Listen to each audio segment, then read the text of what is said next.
సరే ఈ మధ్య కాలంలో మనం చూస్తే 45 ఇయర్స్‌లోనే ఎరెక్టైల్ డిస్‌ఫంక్షన్ చూస్తా ఉన్నాం. సో, ఏమైనా అంటే టెస్టోస్టిరాన్ లెవెల్ తగ్గిపోయిందండి.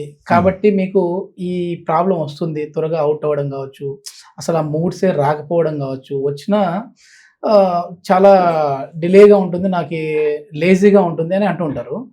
సో, ఏంటంటే ఈ 45 ఇయర్స్‌కి టెస్టోస్టిరాన్ లెవెల్ ఎందుకు తగ్గుతుంది? అదేవిధంగా సహజంగా హోమియోపతి మందుల ద్వారా టెస్టోస్టిరాన్‌ని మళ్ళీ పెంచుకోవచ్చా మనం? 45 ఇయర్స్ లేదంటే 40స్ దాటిన వాళ్ళలో టెస్టోస్టెరాన్ హార్మోన్ లెవెల్స్‌లో కొంచెం మార్పులు రావడం అనేది ఈ మధ్య చూస్తున్నాం డెఫినెట్‌గా. దీనికి చాలా రకాల కారణాలున్నాయి. హుహు. అంటే ఒకటి hormone imbalances. Yes. Yes. So, మనం తీసుకునే స్ట్రెస్ కావచ్చు. సో, ఎప్పటినుంచో లాంగ్ లాస్టింగ్ స్ట్రెస్ ఏదైనా ఉన్నా కూడా, లేదంటే వేరే other diseases like thyroid disturbances కావచ్చు, డయాబెటిక్ డిస్టర్బెన్సెస్ కావచ్చు వీటిల్లో గానీ, సో, ఎక్కువ యాంగ్జైటీస్ గానీ, ఎక్కువ ఫియర్, డిప్రెషన్ ఎక్కువగా ఉన్నటువంటి పరిస్థితులున్నా, okay. Full of negative thoughts ఉన్నటువంటి వాళ్ళు, సో, ఇలాంటి వాళ్ళు ఎక్కువగా ఈ టెస్టోస్టెరాన్ హార్మోన్ లోపాలనేవి చూస్తూ ఉంటాం. ఓకే. అండ్ 45 ఇయర్స్ అనే కాదండి. నేను చూసిన కేసెస్‌లో 20స్‌లో ఉన్న వాళ్ళలో కూడా ఎరెక్టైల్ డిస్‌ఫంక్షన్స్ చూస్తూ ఉన్నాం. ఓకే. ఓకే. చూస్తూ ఉన్నాం. అంటే అలానే మెయిన్ రీజన్ టెస్టోస్టిరాన్ తగ్గడమేనా సార్? దీనికి ఇంకా ఏమైనా రీజన్స్ 2 ఉంటాయా? రీజన్స్ అండి. ఓకే. టెస్టోస్టెరాన్ హార్మోన్ లోపం అనేది డెఫినిట్ రీజన్. ఆహాహా! అండ్ దీంతో పాటుగా ఎరెక్టైల్ డిస్‌ఫంక్షన్స్ కావచ్చు, లేదంటే ప్రీమెచ్యూర్ ఎజాక్యులేషన్స్ కావచ్చు. తొందరగా ఓకే. లీక్ అవ్వడం, శీఘ్రస్ఖలనం కావచ్చు, అంగస్తంభన సరిగ్గా లేకపోవడం కావచ్చు. ఆహాహా! ఈ రెండిటికి కూడా ఎక్కువ శాతం చూస్తే వాటిలో గనక నెర్వ్ స్టిమ్యులేషన్స్ ఎక్కువగా అయిపోవడం. అది ఎక్కువ శాతం యాంగ్జైటీ రిలేటెడ్, ఫియర్ రిలేటెడ్, లేదంటే మన నెగెటివ్ థాట్స్ ఎక్కువగా ఉండి, డిప్రెషన్స్ ఎక్కువగా ఉండేటటువంటి వాళ్ళు, అలాంటి మైండ్ సెట్ ఉన్నవాళ్ళు. So, okay. ఏమైపోతదో. ఓకే. కొంతమంది ఏంటంటే బిఫోర్ మ్యారేజే సెక్షువల్ పార్టిసిపేషన్ చేస్తా ఉంటారు.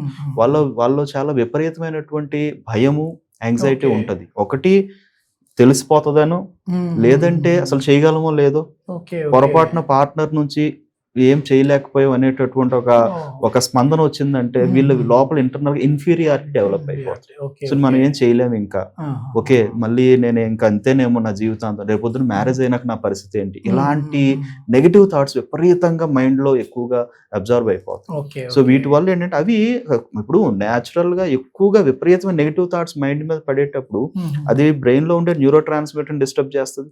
తద్వారా హార్మోన్స్ డిస్టర్బ్ అవుతాయి. సో, ఎండోక్రైన్ సిస్టమ్‌లో మార్పు అనేది వస్తది. యెస్. యెస్. యెస్. అప్పుడు ఆటోమేటిక్‌గా హార్మోన్ లోపాలు రావడం, తద్వారా ఏంటంటే అది కంటిన్యూగా ప్రాబ్లమ్‌గా అయిపోవడం జరుగుతుంది.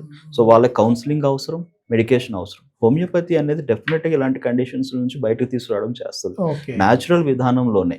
ఓకే. యెస్. ఎందుకంటే ఆ యాంగ్జైటీకి రూట్ కాజ్ ఏంటి? ఏ రకమైనటువంటిది? ఫియర్‌లో కూడా డిఫరెంట్ టైప్స్ ఆఫ్ ఫియర్స్ ఉంటాయి. యెస్. యెస్. సో, దానివల్ల వాళ్ళ రియాక్షన్ ఏంటి? ఫియర్ అనేది ఒకటి. సో, ఆ ఫియర్‌లో వాళ్ళు చూపించే రియాక్షన్స్ ఎలాంటివి ఉన్నాయి? ఓకే. సో, ఏ ఓకే. సిట్యుయేషన్ తర్వాత మీకు ఫియర్ వస్తుంది, దానికి ఎలా మీరు రియాక్ట్ అవుతున్నారు? ఓహ్! ఏ సిట్యుయేషన్ తర్వాత యాంగ్జైటీ వచ్చింది, దానికి ఎలా రియాక్ట్ అవుతున్నారు? So, okay. ప్రతి రియాక్షన్ రిలేటెడ్‌గా కూడా మెడిసిన్స్ డిఫరెంట్‌గా ఉంటాయి హోమియోపతిలో. యెస్. యెస్. అలాంటిది కరెక్ట్‌గా ఆ బాడీకి సూటబుల్‌గా ఇవ్వగలిగితే గనక అగైన్ మీకు మెంటల్ డిప్రెషన్స్‌లో కూడా చేంజెస్ వస్తాయి. ఓకే. యాంగ్జైటీలో చేంజ్ వస్తది.